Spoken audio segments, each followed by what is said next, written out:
Welcome to my show. Today I'm interviewing Layal today from Blinks Media. Okay, how are you? Oh my God, hey Sean, I'm good. Thanks for having me. You're welcome. The angle that I was going for with this was how comedy heals trauma. And I feel like that's such an important subject. It doesn't. It doesn't. No, not at all. But it's a great coping mechanism. It's a coping mechanism. It's a 25% of the journey type of thing, maybe even 50%, maybe 75%, but it's not a healing mechanism. It's a coping mechanism. It's a very good one because you share it with a lot of people and you open it up to connecting to other people as well, but it's not the best. It's also very detrimental if everything then becomes a joke because you scratch the surface, you find the humor in it, and then you let the pain sit, which is terrible. And you think you're dealing with it because you're laughing at it. Because usually you laugh at something when you're fully gone through the cycle of healing, all its stages. But if you only pause where it's funny, which is what most comics do, it's very damaging and becomes very toxic to their health. But I also like to sit with why is this happening? What is the problem with me? Why am I dying inside? So I sit down and look at what's going on. But it is a very famous way of dealing with trauma and pain. The first thing that stuck out to me was, your username is my parents were divorced. Free advertisement. What's the story behind that? Dad cheated on mom. They pieced the marriage out. It's pretty straightforward, Walk around and find out. That's pretty much it. Yeah, so my parents, they didn't officially divorce till much later, but I grew up with them separated. They had the classic Arab divorce where it was very taboo. I feel like I healed from it. At least the topic of divorce. Then it became a joke for me at a really early age. My name on Instagram was Laughing in Arabic because my jokes were supposed to be Arabic and English, and it was supposed to be like Western humor but done in an Arab way. And then I changed it. One day I just edited my bio and then I deleted the name, and for some reason my parents' divorce just came out. I didn't think about it, it just came out. And I was like, cool, I guess that's it. That's what it's gonna be. That's the first bio I wrote in 2016 and I've never changed it. I don't even know what it says anymore.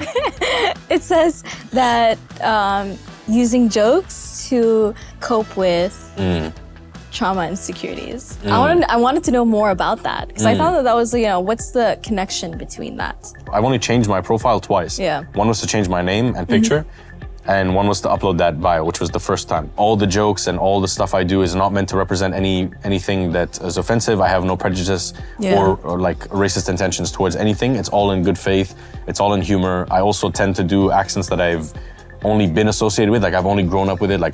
I had a best friend who was Indian, best friend who was Filipino, best friend who was Iranian, best friend who was Egyptian. So any accent I do comes from knowing the nuances of behavior. I can do a lot of accents, but I can't do them without the nuances, so I don't do them. Because I feel like then it's offensive because I'm trying to do something which I don't understand. I only do stuff that I understand. And I think most people receive that. Again, I'm not on the internet to piss people off. Yeah. I want to entertain, I want people to laugh, I want to laugh.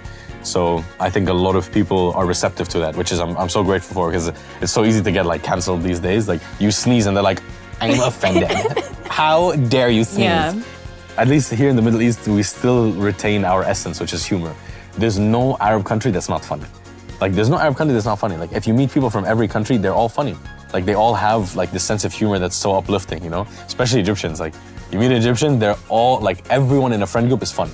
Or if they don't have a funny person, they make fun of the person, So you hear the stereotypes of an Arab group, you see that all Arabs love to joke, love to laugh. So it's a shame that comedy isn't as big here as it is in the West. And that's a part of why I'm doing the shows and why I'm trying to get things uplifting, because I want to bring more attention to comedy here. There's so much talent and there's so many people who should do comedy that they would never. It's a weird version of yourself, it's a weird, it taps into something that you want or you want to do. There's Persian Prince Farzad, my Iranian baby, okay? I love him. I've never had confidence in my life. I've always been overweight my whole life, smaller than all my other friends. Always had this insecurity of being not significant and not confident. And for some reason, I don't even feel a hint of insecurity. I don't feel a hint of being shy. And I would love to sit down with a psychologist and explore why that happens. But this character for me is I don't struggle, I don't hesitate, everything is possible. What would you say to your younger self? Ooh, it gets better. That's the way I tell them. It gets better, for sure. Yeah, I never believed that anything good would happen to me in my life. I always thought the best thing that could happen to me is dying. 100%. Given that you grew up feeling that way, Yeah. you feel like comedy has Saved my life, for sure. It saved my life when I was younger as well. Well, videos, like content creation, which is 98% of the reason why I started a lot of this comfort in my world of YouTube. YouTube came out 2006, and 2006 was the beginning of me discovering the internet, like Charlie Bit My Finger and like Chocolate Rain and, you know, Leave Britney Alone. Like that era was like amazing, comedy gold. And watching videos kind of distracted me from, you know, thoughts of pain, thoughts of depression, suicide, unhappiness, whatever you can think of. It pulls away from that because it's literally the purpose of entertainment, which is to take the mind and transport it to somewhere else. When I realized what that did for me, I wanted to reciprocate at least a percentage of it.